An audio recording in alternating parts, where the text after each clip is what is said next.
Hello and welcome to Talent Unplugged Across the Pond, the show where we dive into the honest, often messy truth about hiring, talent, and the world of work. I'm Marcus Pask and I'm coming to you from Spain. And after more than 15 years in talent acquisition and currently running my own business as a job search coach, it felt like a good time to share firsthand with Megan what recruitment looks like on each side of the Atlantic. And I'm Megan Conlon, joining from the States, Houston, Texas, to be exact. And I have 12 years of experience in recruiting, specifically across SaaS, hospitality, and fintech industries. And together, we're cutting through the buzzwords and we're having real conversations that matter, comparing how recruiting strategies and technology truly play out across regions so that you, our listener, can help navigate the changing world of work with more clarity and confidence. We're coming to you from two continents, two perspectives, one unfiltered conversation about how we look at the recruiting industry. Marcus, I think it makes sense for us maybe to start from the beginning. So, how did you get into recruiting? Yeah, by mistake, which I think happens to a lot of people in Uh, recruitment. most of us, Uh, yeah. yeah, like most of us. It was actually almost 20 years ago now, and I was just working in a bar and doing the normal things an 18, 19-year-old does, and I felt like I needed to get a proper job. And I walked into a recruitment agency on the high street, which I don't think you really have these days anymore. It was just walk in and hand your CV in, and the times have changed. And I said to them, "Hey, can you help get me a job?" And I had someone told me no, like you don't have any experience and you're a barman, so we don't have any jobs. And then I continued chatting to this lady and had like a 20-minute conversation. And she was like, "Oh, okay, you seem to hold a conversation quite well. Actually, let me introduce you to my manager." And I was like, "Okay, sure." So then I had a conversation with this recruitment manager of this agency, and he said, "Yeah, actually, there's a job down the road at British Telecom, huge telecoms business in the UK, and they're looking for an on-site recruiter." And I was like, "I've got no idea what you're talking about right now. What is an on-site recruiter?" And then he told me what it'd be paying, and he told me what I'd be doing. I was like, "Sounds good." And literally, he called up the lady and said to her, like, "I've got a guy in here. I think you should meet him." She was about to go on her maternity leave. And yeah, I met with her for like half an hour and she was like, "Sounds good. Can you start on Monday?" And I suddenly was in this world of recruitment, and 20 years later, I'm still doing it. So Isn't that mine was a big crazy? mistake. Didn't know anything about this. Yeah, and that was 20 years ago. My gosh. So then what kept you in this field? Um, in truth, I didn't really have any ideas of what I wanted a job to do. Like Hmm. growing up, I wasn't the most academic. I was not really someone that had these career ambitions of being a doctor or teaching or anything like that. I was looking to make money. Like that was my first part as a 19-year-old, and someone told me you can do that in recruitment. And over the years, I've realized that I just love speaking to people. I love meeting new people constantly. As my role developed over 20 years, I realized that I was working at different companies and I'd start to speak to people from the US, speak to people from Asia, from Africa, from other parts of Europe. And I just Yeah. built up this whole ecosystem of just like, "Oh, wow, this is unbelievable. I'm speaking to all these amazing people." And I think the first 5, 10 years, you actually feel like you're making a big difference. You're helping people get a job, and making that call when you offer someone a job is still to this day one of the best feelings you can have. Yes. Um, that is just unbelievable. And I think over the years, it's just always stuck with me. And yeah, my roles changed. I grew in companies. I worked for many different organizations, but that passion to actually help people find a job never left me. And yeah, it's continued since. Yeah, you and I definitely have that in common. I think a lot of folks that fall into recruiting have that in common. We're impacting arguably one of the most important decisions that someone makes in their Yeah. lives is what job they take, it impacts their family, it impacts their income, their well-being, mental Hmm. health. So it's been very rewarding to be in this vocation for Yeah. this long. So, what was the next step after that first job? So after that one, funnily enough, I kept on going to do summers in Greece, but that's a different story and a different podcast. So I started to do some bar work there, and then every winter I would come back to the UK and I'd look for a job in recruitment because then I started to build up this experience, and I did that for 3 years. So I did lots of in-house recruitment, and for anyone that doesn't know the difference, you've got agency recruitment where you're going out and winning business and you're finding candidates, etc. In-house is you'll work for one company and you're only hired for that company, and you get a bit of a different feel as a recruiter. And then I moved back to Leicester, and that's where I'm originally from in the UK. And there was a job going for an agency, but working for American Express, huge financial services banking. And I was like, this is going to look good on my CV. I don't know if I can do it. But in my head, I was always thinking, okay, what looks good on a CV? Where will get me that next job? What's recognizable? So I went to American Express. Then after that, I went to Citibank. I did some work at Goldman Sachs. I did some work at Bank of America, like Wow. all investment banking in London, which is a completely different type of stakeholder and type of clients that you're dealing with and customers. Yep. Did that for a few years, and then I moved to Expedia, online travel. For anyone that doesn't know Expedia, similar to Booking.com, they were both the biggest in Europe, the US, and across the globe, I think. And again, I was able to take a role, stayed there for 4.5 years, had a few promotions as manager, really enjoyed it. And then I decided to move to Amsterdam with my now wife, who's Dutch. And I took a bit of a Queen's Gambit.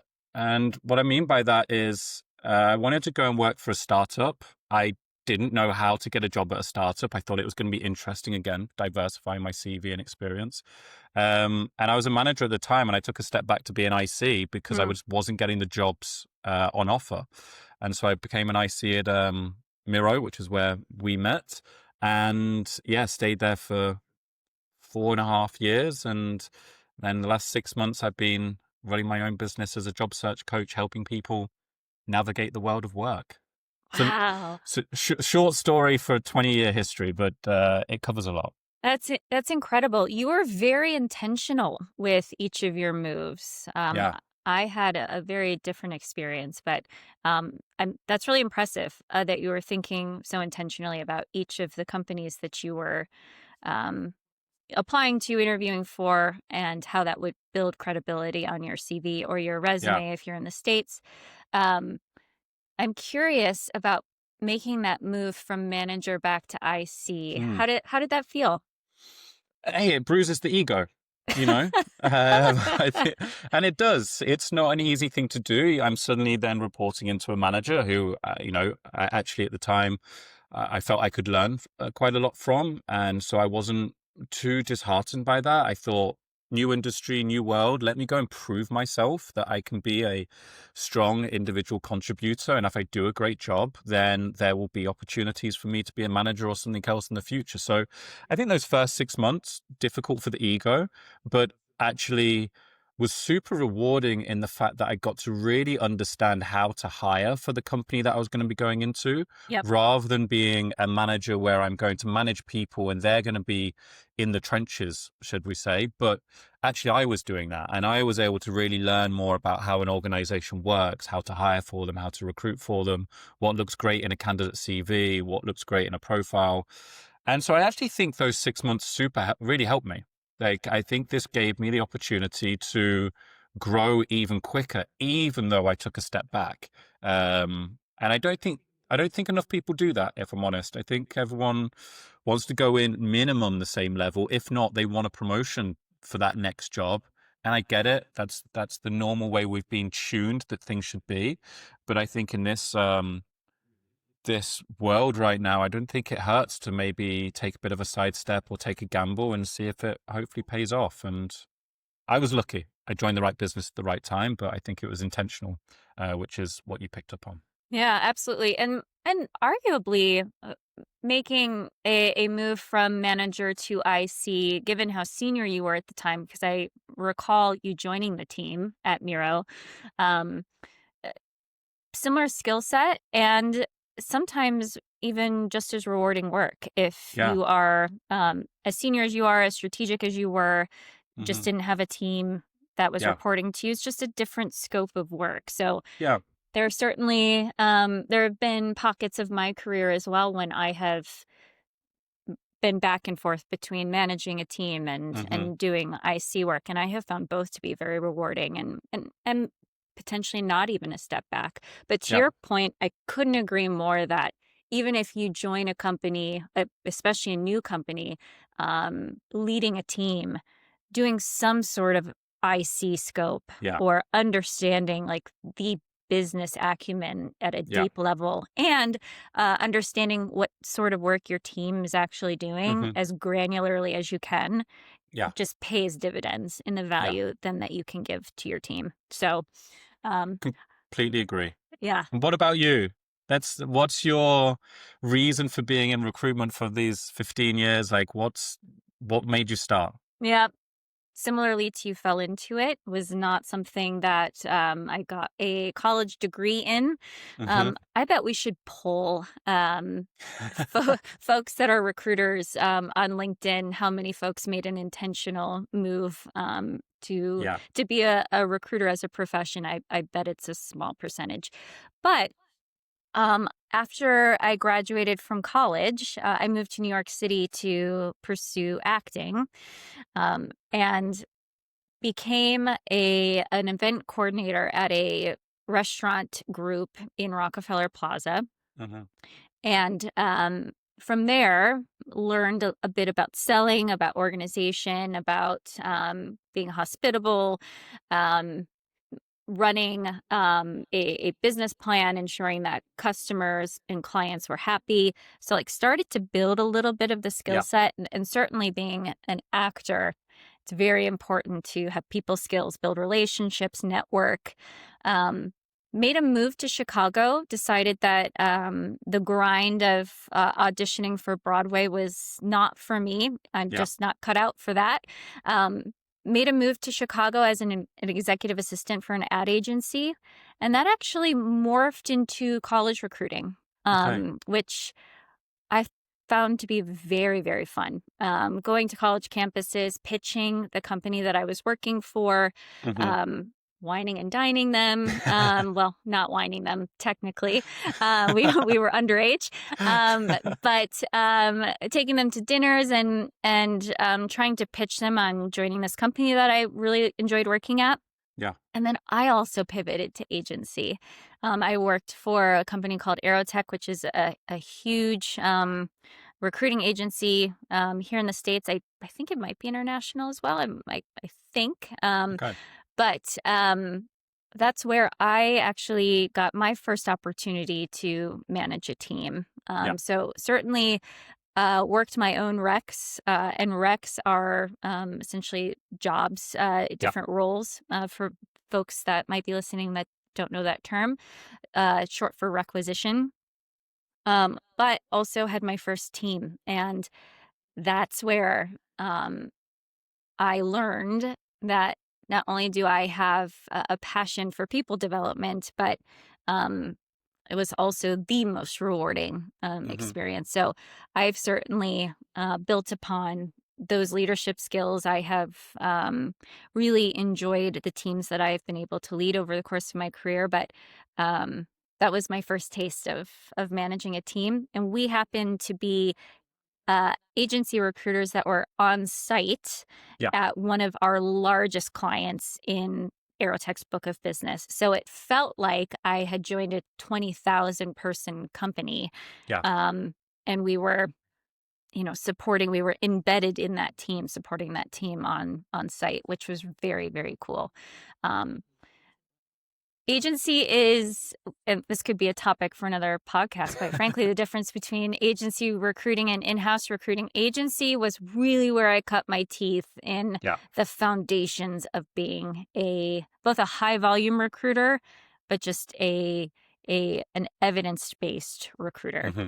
Qualifications, um, interviewing deeply for competencies, um, uh, understanding the profile with a hiring manager and making sure that you're meeting expectations, having Yeah. technical screens, and uh, offering candidates. It was very, very rigorous and Hmm. extremely high volume.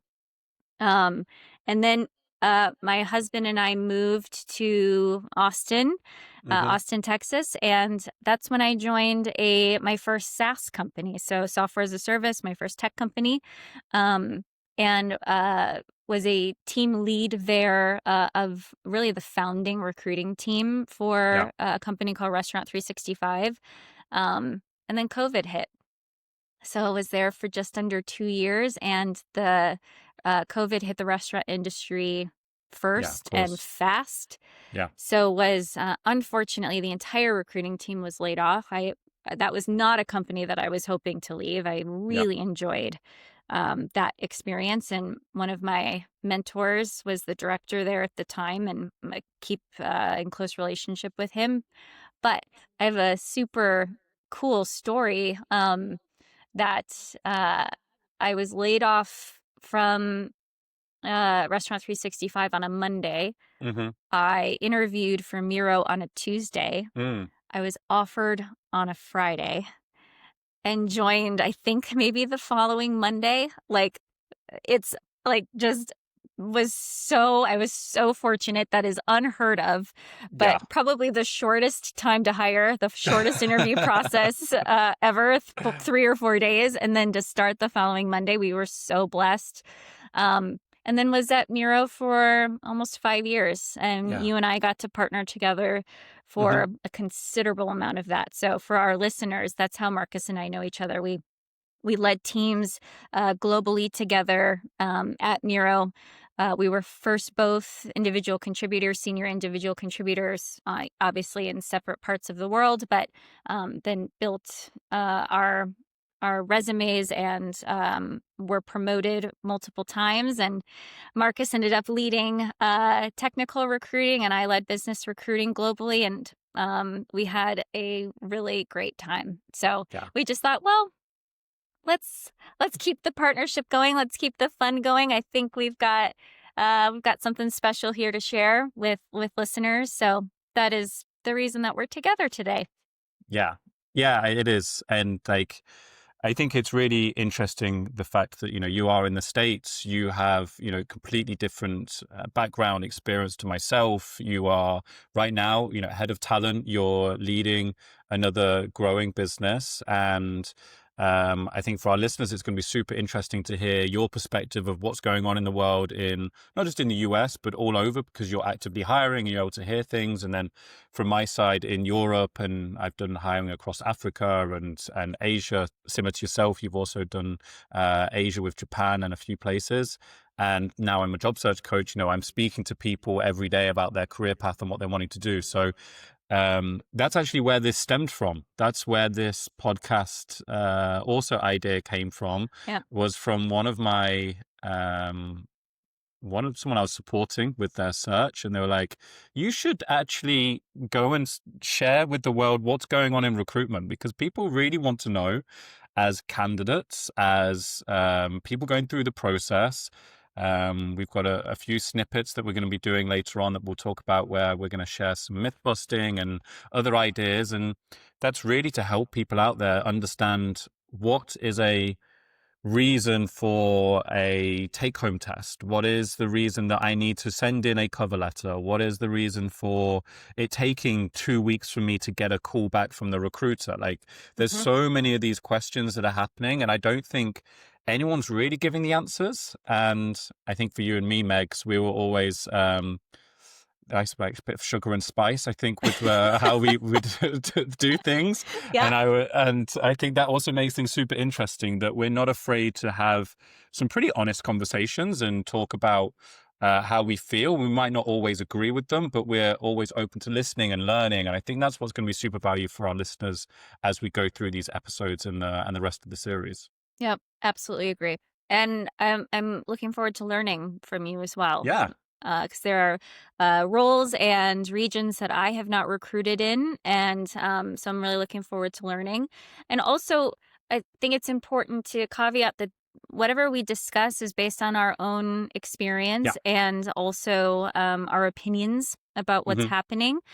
So it's not factual. It is opinion based on our experience in the industries we've supported. But I'm also looking forward to having folks on this podcast that are from industries perhaps that we have not recruited in and Yeah. how different that might look.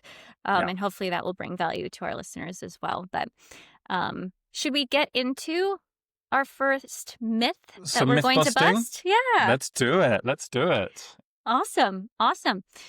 So I think a myth that I am seeing quite frequently discussed online is all about AI. I Hmm. think Of I think course. AI will probably be a topic that we discuss frequently on this Yeah. podcast, but one that seems top of mind to my feed and to my network is Hmm. how is AI being used to screen my resume? Is a Yeah. human being even looking at my resume? I feel Yeah. like I'm getting auto rejected within minutes or days Yeah. of my resume being received. Are humans even looking? Yeah. What do you think about that, Marcus? Yeah, I mean, it's a huge topic right now. And similarly enough, anyone that I'm speaking to with their career coaching, we're building these CVs on LinkedIn, and then they're asking me, is there any point me doing this? Should I just be using keywords instead? Should I actually be spending my time with this CV? AI with recruiting, I think, is an interesting one. And I say that because I think it's still in its inventory from majority of companies and processes and tools, but we're adapting to it. There are a few companies out there that have really AI first with the recruiting tech stack, and by tech stack I mean the tools, whether that's applicant tracking systems, so the systems we use in the background, whether it's LinkedIn, which everyone knows. Right. I think there's people are adopting the AI now. Are recruiters in the back end looking at your CV? Majority of the time, I'm going to say yes. Yep. I think there is going to be a percentage, 10, 15% of companies maybe that are starting to test AI and use that with their systems to look at profiles and see how well they are. But I don't think anything's perfect right now, and I don't think it is unilaterally being used across all companies and all industries. Um, it's funny you mentioned also a little bit there about like, okay, my CV I applied yesterday, I already got rejected for the role. Like that seems too fast. Um, it does seem fast, but actually recruiters are targeted on doing this as well. Yep. Every day for me, when I would go into the office or work remotely, I would start my morning by reviewing the applications that came in the night before. Hmm. There was always something, you mentioned it before about agency and, how you started your career and getting those basic fundamentals of being a good recruiter. That got drilled into me from the start. It was like, have a clean pipeline, have a clean requisition, know who you have in the process, know who you can move through the funnel. And it's something that I really tried to instill into my team was go in every morning, review your open jobs and reject people that are not suitable and move people forward that are, to help candidates in a way to know that where they stand and not be left in the lurch. But it was really funny that I would get messages saying, I don't think someone read my CV because I only applied last night and I got rejected this morning. I'm like, yeah, I'm just very quick at what I was doing. And so Yeah. I think the majority of the time, there is a recruiter there that's looking at it. I think it is starting to transfer into a world where AI is going to be used more. Yeah, that's my take on it. But I'm 6 months out of the game now, and AI has absolutely taken over the world since those last 6 months. How is it now for you being ahead of talent and working on live roles with your team and seeing how things are working on your side? Yeah, it's a great question. I would agree with you that um, based on my experience and the tools that I know that most of the industry is using, a human being is looking at resumes or Yeah. CVs. Where I think it's important for our listeners who are actively on the market right now, should be cognizant of Hmm. applications and their resume. First off, application questions are a screening tool for recruiters. Yeah. Right now, because of the market that we're in, and unfortunately still seeing, at least in the tech industry, frequent layoffs and some very rigorous qualification around headcount and you know the subject of talent density, which Yep. is maybe another topic for another day. But holding a very high bar to the folks that you bring in because you need them to 10x hmm the performance of the team without hiring three of those people. Yeah. Um, so the application questions are an easy way for recruiters to weed out the hundreds, if not thousands, of applications they're getting for their roles Yeah. every week. And therein, most modern applicant tracking systems, or the systems that we use as talent teams that are integrated with career pages, will use certain fields in hmm order to auto reject Yep. candidates that simply won't meet the minimum qualifications of the Yep. role. For example, location. If a Yep. role has to be in a certain city and it has to be hybrid, and someone is not located in that city, Yep. and perhaps we don't have a relocation budget or we're not willing to spend money to relocate a candidate, Yep. we may auto reject for location. If somebody requires sponsorship and it's a company that unfortunately doesn't have the budget Yep. to sponsor a visa, then there may be a rejection just based on hmm the answer to that question. That is pretty common Yep. in the tech industry. What I would urge our listeners to do is not skip on the questions that may feel arbitrary. Yeah, So, for for sure. example, what is a favorite accomplishment that you've had in your career? Yeah. Why do you want to apply for X company? Yeah.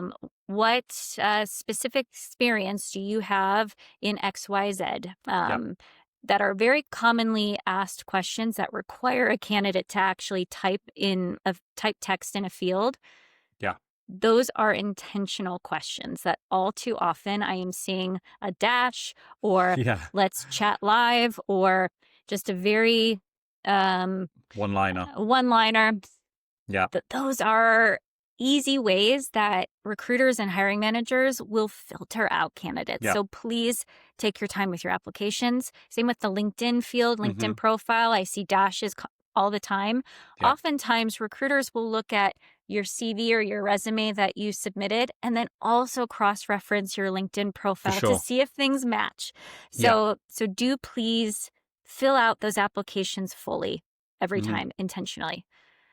Second is how I'm seeing AI being used in modern applicant tracking systems now is not to replace the human eye, hmm but to stack rank the resumes. So, what Okay. I mean by that is if I look at my applicant list this morning and I Yeah. have 500 applications for a software engineer from the night hmm before, I will use AI hmm to auto search those resumes for hmm keywords Yeah. that are qualifications, minimum qualifications for the role. So Gotcha. years of experience, specific keywords for projects Yeah. or tech stack. And I will ask AI to stack rank that 500 list of resumes so that I'm looking at the first 20 first thing in the morning. Yeah. So that could be one reason why candidates are feeling like either my resume is being auto rejected or it's Yeah. being rejected very quickly, or it doesn't feel like it's being read by a human being. Yeah. Those would be ways in which I'm seeing in the industry that AI is being utilized. But most applicant tracking systems that are being used don't currently have AI embedded. Those No. are only the very, very new Yeah. technologies. So I would venture a guess that there are still a vast majority of hiring teams that hmm are not incorporating AI, at least in the application review Yeah. stage. Yeah. Yeah, and you touched on a couple of interesting points there, especially with these added questions that companies and teams add into the application side. I have questions from people saying like, why add them in there? And it is there, like you said, for the filtering purpose, that it's become very easy for people to apply for jobs these days, where you have, the single click on LinkedIn of apply for this job, and it just Yeah. scrapes your LinkedIn profile. And unfortunately, that does then mean that, as you mentioned, you could have a job one day where you've got through all your applicants, then the next day you've got 300 applications for that job. Um, Yep. and it becomes very then time consuming for recruiters to go through them. And so you want to add these questions in to make it a little bit more of a filtering to say, are you really interested in this job? Or are you just applying for 20, 25 jobs because you've got the click of a button? And Yep. it's a way for us as recruitment, as teams, to filter through who's really interested in the company and who's just doing it as a bit of a numbers game. So it does feel like extra work, but the extra work is on purpose so that it works for both sides. And similarly, you said something there about, if you do get those 300 applicants and, it's going through and AI can give you the top 25, it can also be the reason why candidates, it takes a little bit longer for teams and companies to come back to you on your application, because we are receiving 200 applications a day for some of these jobs. And to put this into perspective for our listeners that don't work in recruitment, it's not a reason to say why it's happening, but a little bit of insights that if a recruiter is looking after 10 jobs and they get 200 applications every day for those 10 jobs, they need to look through 2,000 applications in the space of a day, not taking into account all of the work they do about actually doing interviews, making offers, setting up processes, doing everything else. And it's 2,000 applications a day just to get through everyone. And that is why it's become very quick in a recruiter's eyes of looking at a profile, making sure it matches. So to your point around the keywords, super important, making sure it matches with the job that they're applying for, because I think we probably have 5 seconds, 10 seconds to look at a CV these days. That was the first spicy question I was going to ask you, is how long do you if you've got a queue that is 2,000 applications for 10 plus roles. I'm currently interviewing recruiters to join my team. They're holding up to 15 or 16 recs with multiple headcount, which is a lot. So how long would you say on 5 average seconds. a recruiter's looking at a resume? Yeah, it's 5 seconds. Sure.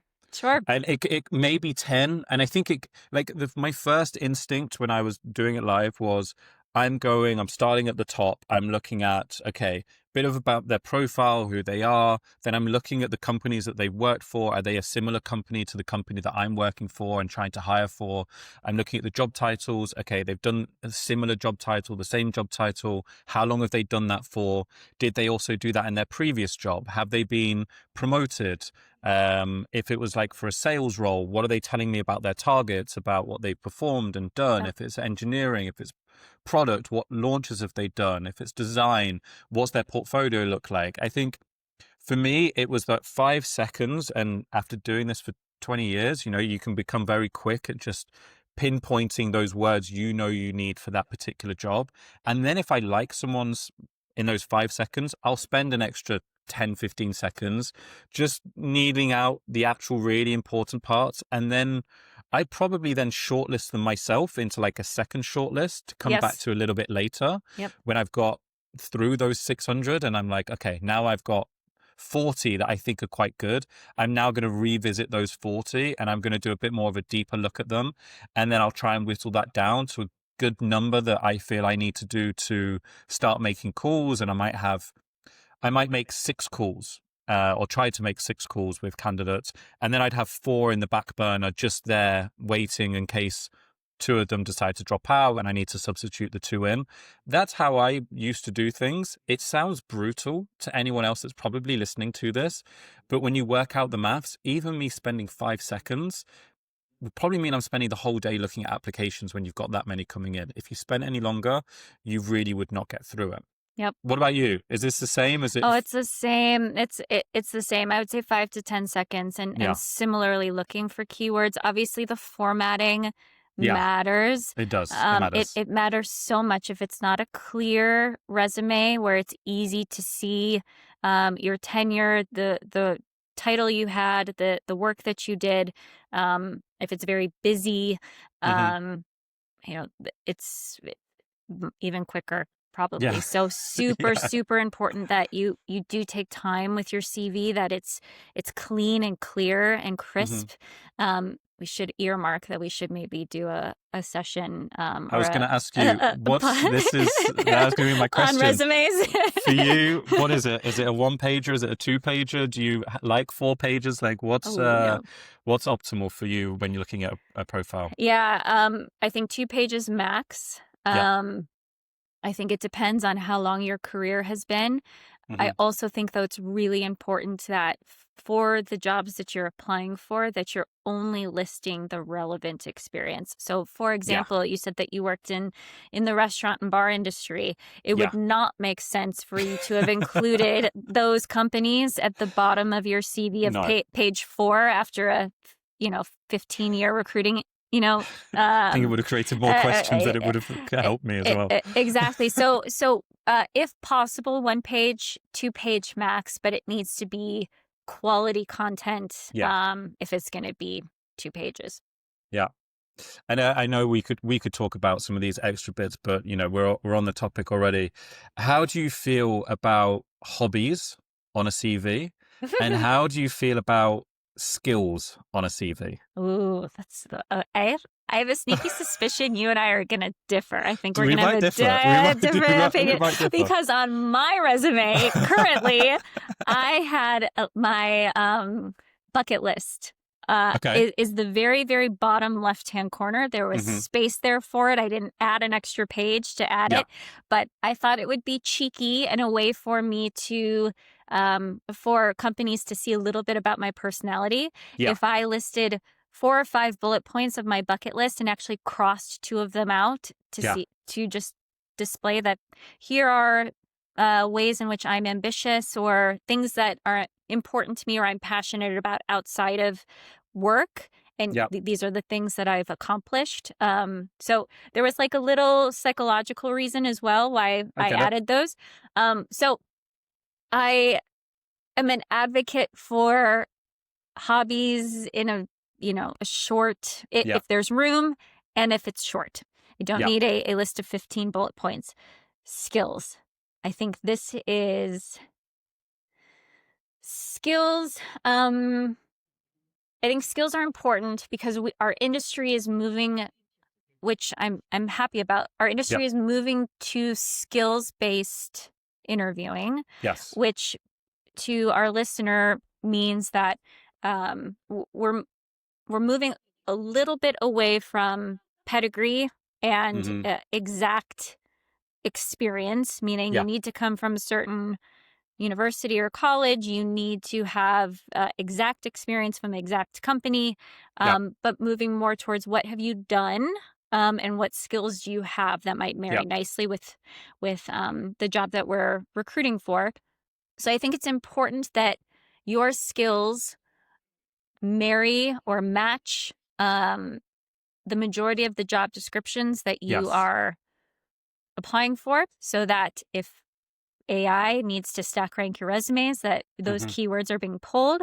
I think, especially if you're in the technology industry or the SaaS industry, you do need to list the tools that you're comfortable Yeah. using. Yeah. Um, and I think similarly with hobbies or with your outside of work interests, it shouldn't be a long list, and it should No. only be if you have the room for it. But what do you think, Marcus? Yeah, listen. For me, I've never had hobbies in there, but That's not but surprise. but when I speak to people, I say to them similar to what you mentioned. I'm like, if you feel like it's giving a bit of your personality and who you are, and you have room in your CV to add it, and it's not taking up valuable space, which is your experience, which is ultimately the thing that is going to get you the job, then I'm fine with it being in there. And I think it's nice to see a bit of that personality coming through. And like I said, I think a bucket list is a great idea. Like I've never seen that on a CV before. And I think that's super nice. I think if someone puts horse riding, I'm going to tell them to lose horse riding because I don't know how much that adds to a sales manager job. But that's, again, my personal preference. But I agree. If you have the room, you have the space, I don't see a problem with it. If you don't, then I would be removing it and I would be tailoring it more to the stuff that is more impactful for you getting the job. With skills, I agree. I think you can have the skills in there. That's not an issue for me. I think the problem I have is when I see skills and they give themselves a scoring rating of that skill. And I've Oh, seen this on sure. CVs Mm-hmm. where it will say a list of 7, 8 skills, and it's like, I'm a 2 out of 5, I'm a 4 out of 5, I'm a 5 out of 5. And I always think, who's grading you on this? Like, Mm-hmm. is this a self-evaluation? And this isn't adding value for me as a recruiter to see the grading, because it's very much, you've decided you're a 4 out of 5 for relationship management. Me as a recruiter, I don't know if that's true or not. You might be a 5 out of 5 and you're undoing yourself. You might be a 2 out of 5. So I think it's good to have the skills on there from my side. I would steer clear of having the rating because I don't see a basis for it. Mm-hmm. What do you Yep. think about the rating? Is that something you've come Yeah. across? Yes, it is something I've come across, and now that you mention it, I would also agree that it feels arbitrary and subjective, and it actually doesn't sell you well as a candidate, No. um, in any way. So I don't think it's necessary. Um, quick question for you though. Yeah. Uh, you wouldn't decline a candidate No. by their application if they had horseback riding in the hobby section, would you, Marcus? I wouldn't decline them, but I would be maybe telling them on the call. I would maybe remove this in the future. No, listen, I think everyone's CV is super personal, and I'm not going to say my CV is perfect either. You know, like if I presented this to another recruiter, they'd look at my CV and say it might need improvement X, Y, and Z, because it's very much about bias and what we feel is a strong looking CV for the job based on what you know about the role. And it's never going to be perfect. I think you just need to feel comfortable that it's true to yourself. And if you are someone that wants to show those things, then by all means go for it. And there's a lot of hiring managers and recruiters out there that probably like seeing horse riding. I'm just one that thinks that hobbies maybe is one of those that's at the bottom if you really need it.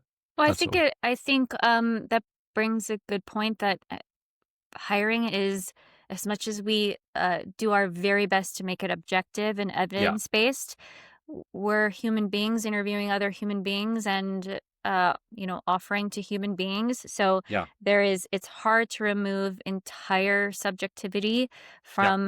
from this process, which Yeah. is it's just very difficult. But I think it's also important for candidates to really know their target audience when they For are sure. submitting resumes. It could be very possible that you have 4 or 5 versions of your CV, and it Yeah. depends on what company you're applying to, which Mm-hmm. again, to the point of the easy button and just mass applying. If you're not intentional with your application and you're not intentional with the formatting of your CV for that Yeah. particular role, then you're not doing yourself any favors Yeah. in the current market, given it is so saturated with Yeah. talent. So, Yeah.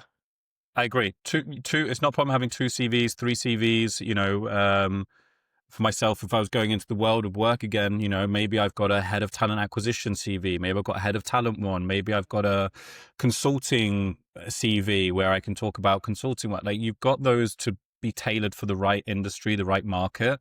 And then you try and use those CVs and just adjust the parts that are important, you know, a bit about your profile, about some of the experience that you have, tailor that language to the skills that you've mentioned or what you see in the job description. Make sure it's tailored properly to those roles. I think that's important. But having 2 or 3, not an issue for well, me. yeah, and there are going to be some companies that look for a very business professional, formal resume template Yeah. where hobbies would not make sense to include. And then you've got the startup world where you and I have been living in for 5+ years, where Yeah. a much more modern, values aligned, Mm-hmm. Culture. arguably fun, yes, culture driven Yeah. CV that shows your personality Yeah. actually does bode well for you as an It does. applicant. So that was the point I was trying to make there. Is it is unfortunately is subjective, but Yeah. it would be valuable to have multiple formats of your resume, and Yeah. as long as the content is honest across all of them, um, it doesn't hurt to No, have variations of your no, experience. I agree. We've done some serious myth busting. I mean, this was going to be one small topic that we've expanded into maybe 4 or 5 episodes. But I think we can dive deeper into a lot of these actually over the next episodes that we do. And this is the part that I think is super important for this podcast that we're doing and for these conversations, is that we touch on these questions and things that candidates have, which is what's happening with my CV, what's going on in the background, why is it taking so long, why does it happen so quickly? And I think it probably sets us up in a great way to talk about what we're going to be doing in future podcasts, because it's not just going to be us doing some myth busting. Yeah. It's also going to be us, as we mentioned earlier, joined by some guests from different industries and different markets and people that are experts on things that we're not experts on. And that could be marketing, it could be sales, it could be legal, it could be everything and anything. And we'll get some experts on here to help shed the light on what's going on in their world and what will help our listeners, but also some more myth busting, which I think is going to be key to this and for people in the future as well. Yeah, I'm really excited about this. So if you have questions, comments, or want us to dive into particular topics that are top of mind for you as you're navigating the market, please let us know in the comments or in posts Yeah. where we're posting these episodes. We want to hear from you because this is content that is created for you to help you, and also just to have some cross-Atlantic fun and cheeky banter as well. I think this is probably a good place for us to end episode 1. What do you think? I think so. Awesome. Well, in that case, I'm going to say that's it for episode 1 of Talent Unplugged Across the Pond. We hope you have enjoyed listening, and we look forward to more stories, some more myth busting, and I think everything in between. So that's a goodbye from me. And it's a good morning from me. Thanks. Bye, everyone. Bye-bye.